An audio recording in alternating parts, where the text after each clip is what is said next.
তারেক রহমানকে সরাসরি হত্যার হুমকি দিচ্ছে এই গুপ্তরা। মাননীয় প্রধানমন্ত্রী তারেক রহমান, আজকে আপনাকে হাত জোর করে কিছু কথা বলতে চাচ্ছি। এই কথাগুলো আপনাকে অবশ্যই শুনতে হবে। এই কথা যদি আপনার কান পর্যন্ত, আপনার চোখ পর্যন্ত না পৌঁছায়, আপনার আশপাশে যারা এই ভিডিওটি দেখবে, আমি আশা করব, আমি দয়া করে বলবো, এই কথাগুলো জনাব তারেক রহমানের কাছে পৌঁছে দিবেন।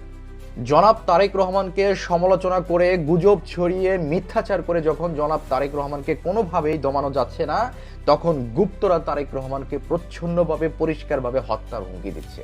তারা কি বলছে? তারা বলছে বাপের মতো একই পরিণত হবে তারেকে, লিখে রাখেন।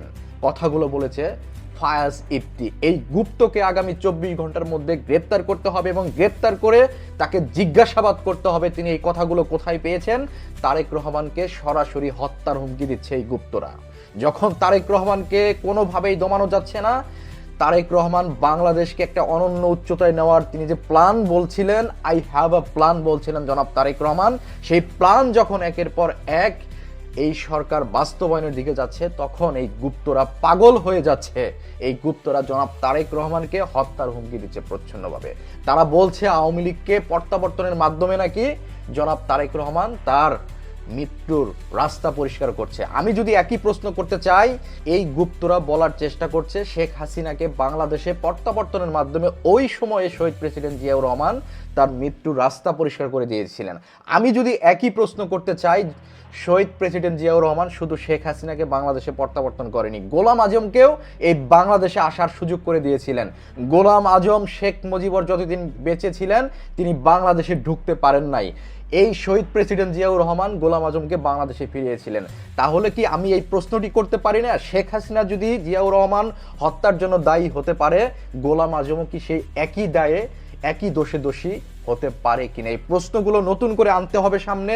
এই জিনিসগুলো নিয়ে আপনাদেরকে ভাবতে হবে। জনাব তারেক রহমান, আপনি যেভাবে যত্রতত্র যেভাবে চলাফেরা করছেন, রাস্তাঘাটে যেভাবে গার্ড ছাড়া, যেভাবে হচ্ছে কোনো ধরনের প্রোটোকল ছাড়া আপনি চলাচল করছেন, এই জিনিসগুলো আপনাকে এড়িয়ে চলতে হবে। আপনাকে প্রোটেকশনের মধ্যে চলতে হবে। আপনাকে বিশ্বস্ত লোক দ্বারা আপনার চারপাশে বেষ্টিত করতে হবে। আপনি আপনার পরিচিত, আপনার বিশ্বস্ত 17 বছর আপনি যাদেরকে কোষ্টি পাথর দিয়ে পরীক্ষা করেছেন, এই ধরনের লোক আপনার আশপাশে থাকতে হবে। আপনার কিন্তু শত্রুর অভাব নেই।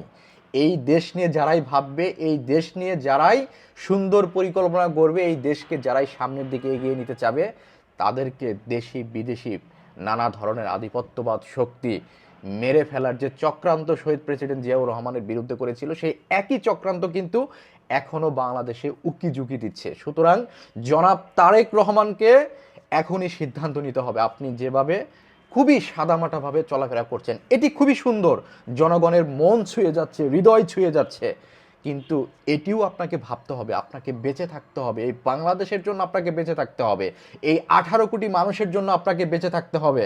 আপনার বাবা শহীদ প্রেসিডেন্ট জিয়াউর রহমান যেভাবে 3 বছরে বাংলাদেশের চেহারা পাল্টে দিয়েছিলেন, আপনিও এই দেশকে পাল্টে দিবেন, সেটা মানুষ জানে। কারণ আপনার শরীরে শহীদ প্রেসিডেন্ট জিয়াউর রহমানের রক্ত প্রবাহিত হচ্ছে, আপনার শরীরে মরহুমা বেগম খালেদা জিয়া রক্ত প্রবাহিত হচ্ছে। আপনি কখনোই বাবা এবং মায়ের পথ থেকে বিচ্ছিন্ন হবেন না, এটা আধিপত্যবাদ শক্তি খুব ভালোভাবেই জানে। এবং যারা গুপ্ত রয়েছে বিভিন্ন সময়ে যারা বিভিন্ন সময়ে বিভিন্ন দল করে থাকে গুপ্তভাবে, সেই গুপ্তরা আপনার ভালো চাবে না। কারণ আপনি যতদিন বাংলাদেশের দায়িত্ব থাকবেন, বাংলাদেশের স্টিয়ারিং আপনার হাতে থাকবে, ততদিন পর্যন্ত গুপ্তরা তাদের যে আখের গোছানো সেটি তারা করতে পারবে না। সুতরাং আপনাকে সরিয়ে দেওয়ার জন্য, আপনাকে মেরে ফেলার জন্য যত আয়োজন, তারা সেই আয়োজন করবে।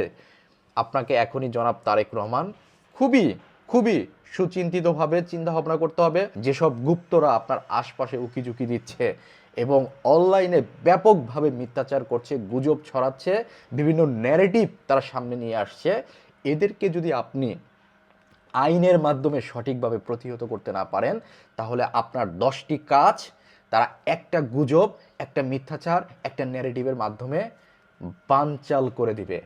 আপনার ভালো কাজ মানুষের সামনে আসতে দিবে না। তারা সামান্য ক্ষুদ্র ঘটনাকে তারা তিলকে তিল বানিয়ে মানুষের সামনে এমনভাবে প্রেজেন্ট করবে, আপনার ভালো কাজ মাটির নিচে ধামাচাপা পড়ে যাবে। সুতরাং অনলাইনে যেসব গুজব হচ্ছে, মিথ্যাচার হচ্ছে, এগুলোর বিরুদ্ধে আপনাকে সঠিক পদক্ষেপ নিতে হবে, আইনিভাবে পদক্ষেপ নিতে হবে। মানুষের বাক স্বাধীনতা থাকবে। বাক স্বাধীনতা মানে এই নয় আপনাকে সরাসরি অনলাইনে এসে হত্যার হুমকি দিবে। এটা কখনোই বাক স্বাধীনতা হতে পারে না। আপনি রাষ্ট্রের সর্বোচ্চ জায়গায় আছেন, আপনাকে সঠিকভাবে পরিকল্পনা করতে হবে। আপনার আশপাশে কে বা কাহারা আছে, এই জিনিসগুলো আপনাকে এখনই ভাবতে হবে। ভালো থাকবেন, ধন্যবাদ।